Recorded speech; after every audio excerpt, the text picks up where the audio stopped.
राधे राधे, जय हिंद, जय भारत। एल्केन के बाद आज हम एल्कीन पढ़ेंगे। तो एल्कीन क्या है? अचक्रीय, अनसैचुरेटेड, असंतृप्त, एलिफेटिक हाइड्रोकार्बन। इसका सामान्य सूत्र CnH2n, जैसे C2H4, C3H6, C4H8, C5H10। इनमें डबल बॉन्ड होता है। यह अचक्रीय है। डबल बॉन्ड के कारण इन्हें अनसैचुरेटेड कंपाउंड कहते हैं। इन्हें बनाने की विधि हम आज पढ़ेंगे।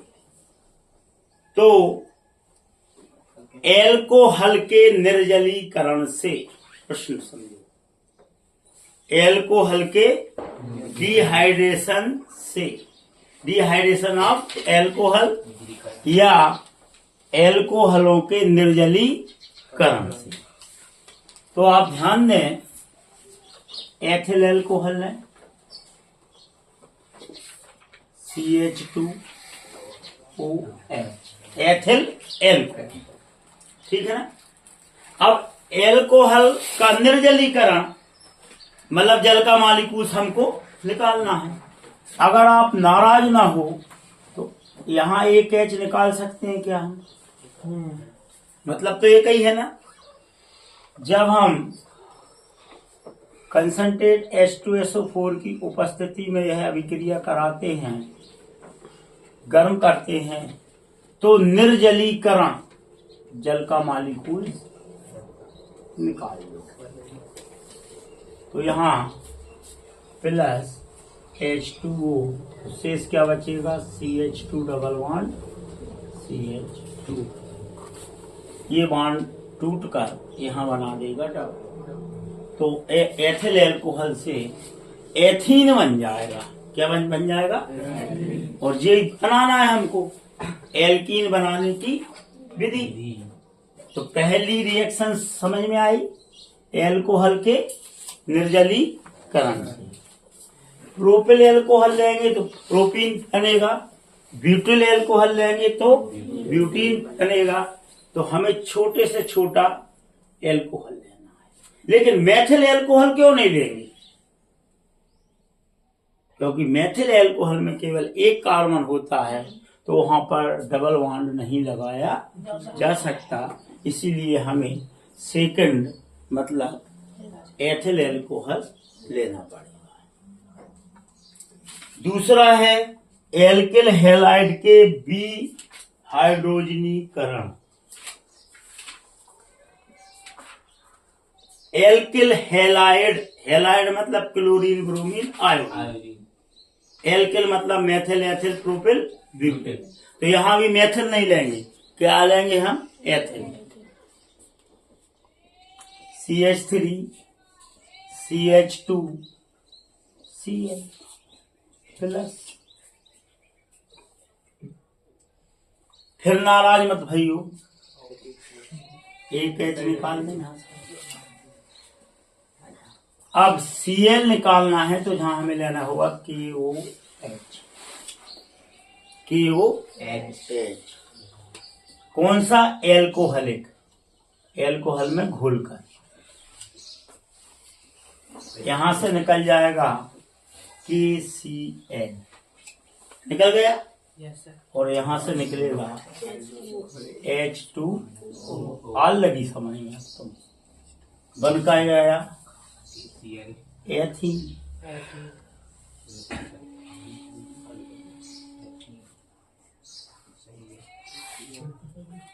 जब एथिल क्लोराइड की पोटेशियम हाइड्रोक्साइड एल्कोहली के साथ रिएक्शन कराते हैं तो हमें एथीन प्राप्त होता है।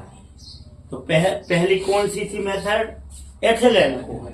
दूसरी कौन सी हो गई? एथिल क्लोराइड से, मतलब एल्किल हैलाइड से। ठीक है ना, कोई दिक्कत तो नहीं है ना। चलो अब तीसरी रिएक्शन,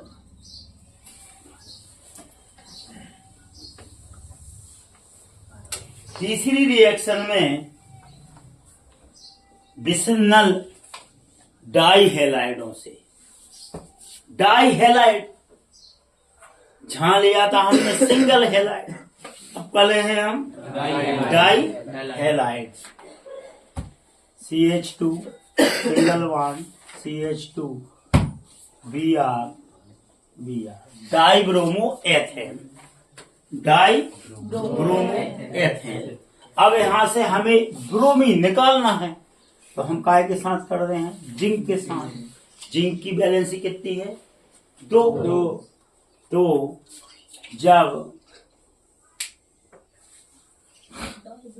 डाइब्रोमो एथेन की जिंक के साथ अभिक्रिया कराते हैं तो हमें CH2 double bond CH2 plus ZnBr2 प्राप्त होता है, और इस प्रकार हम डाई ब्रोमो एथेन से एल्कीन बना सकते हैं।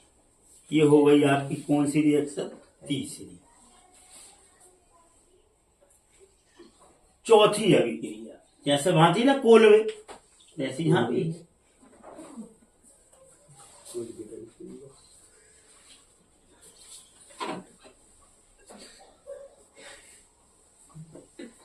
डाई कार्बोक्सिलिक अम्ल के साल्ट, डाई कार्बोक्सिलिक अम्ल के साल्ट, वहां क्या लिया था हमने, सोडियम एसीटेट।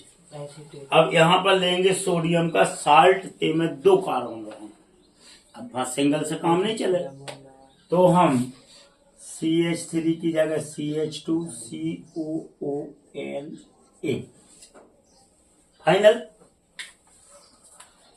CH2COONA और यहाँ लगा दिया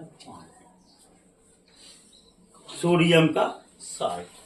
यहाँ पर हम इलेक्ट्रोलाइसिस कराएंगे, विद्युत अवघटन की क्रिया, तो यहाँ पर बन जाएगा CH2COO ऋणायन, CH3 2COO ऋणायन plus 2Na धन।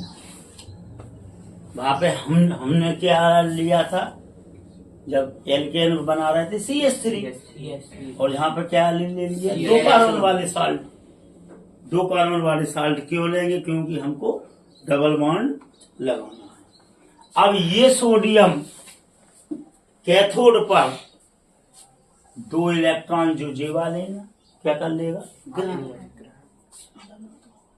Na धनायन प्लस 2 इलेक्ट्रॉन, यहाँ बन जाएगा कितने, 2। कोई दिक्कत नहीं। अब चूंकि जल अपघटन है, क्या है, जल अपघटन, तो 2Na प्लस H2O कितने लेने पड़े हमें, 2 दूनी 4। तो यहाँ पर 2NaOH प्लस H2S निकल गया। शेष क्या बचा, CH2 और C। अब यहाँ से 2 इलेक्ट्रॉन हमने जो निकाल दिया था, तो जे क्रिया होगी कहाँ, कैथोड पर, ये होगी एनोड पर।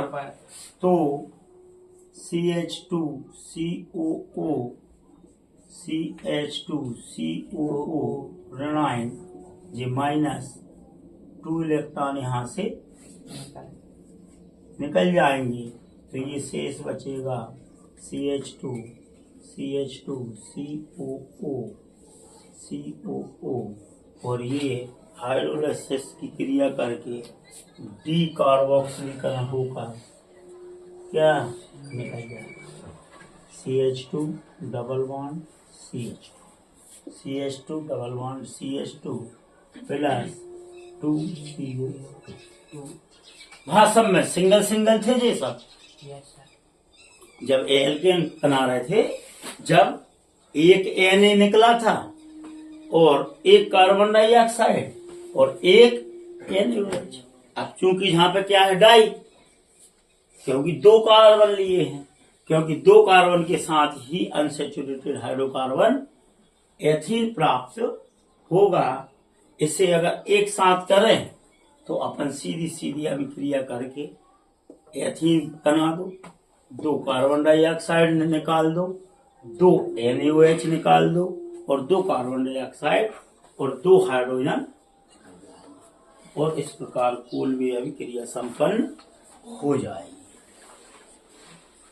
अगली रिएक्शन है, प्रयोगशाला में एथीन बनाने हैं हमें, एल्कीन या एथीन बनाने हैं, काय में, प्रयोगशाला। तो पहले रिएक्शन करो, फिर चित्र बनाओ, फिर वर्णन करो। तो प्रयोगशाला में एथीन बनाएंगे तो वो जो अभिक्रिया अपन ने करी थी एल्कोहल वाली, वो यहां कर देंगे। CH2H CH2OH क्या लेंगे, कंसंट्रेट H2SO4, इसे 150 डिग्री सेंटीग्रेड पर जब गर्म करेंगे तो हमें CH2 double bond CH2 plus H2 प्राप्त होगा। ओके, अब एक गोल बॉटम फ्लास्क में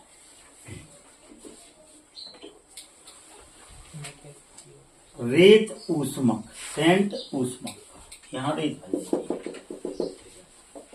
स्टैंड पर सेट कर लेते हैं। बिल्कुल जो बोल रहे हैं उसको लिखते जाओ।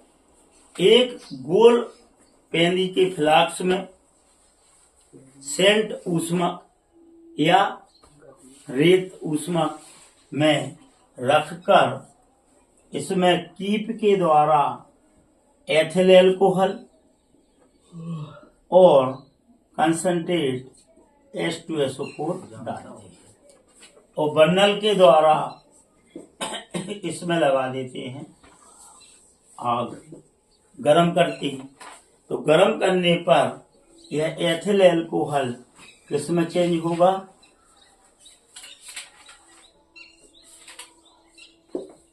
एथीन में। लेकिन एथीन के साथ कुछ कंसंट्रेट H2SO4 पहुंच जाएगा। तो इस H2SO4 को संतृप्त करने के लिए दूसरी बोतल में हम KOH से इसे ट्रीट करते हैं, उपचारित करते हैं और गैस परख नली जार में से एक बीकर में जल भरकर एथीन गैस प्राप्त यहाँ पर कर लेते हैं। इस प्रकार प्रयोगशाला में हम एथीन गैस को बना सकते हैं।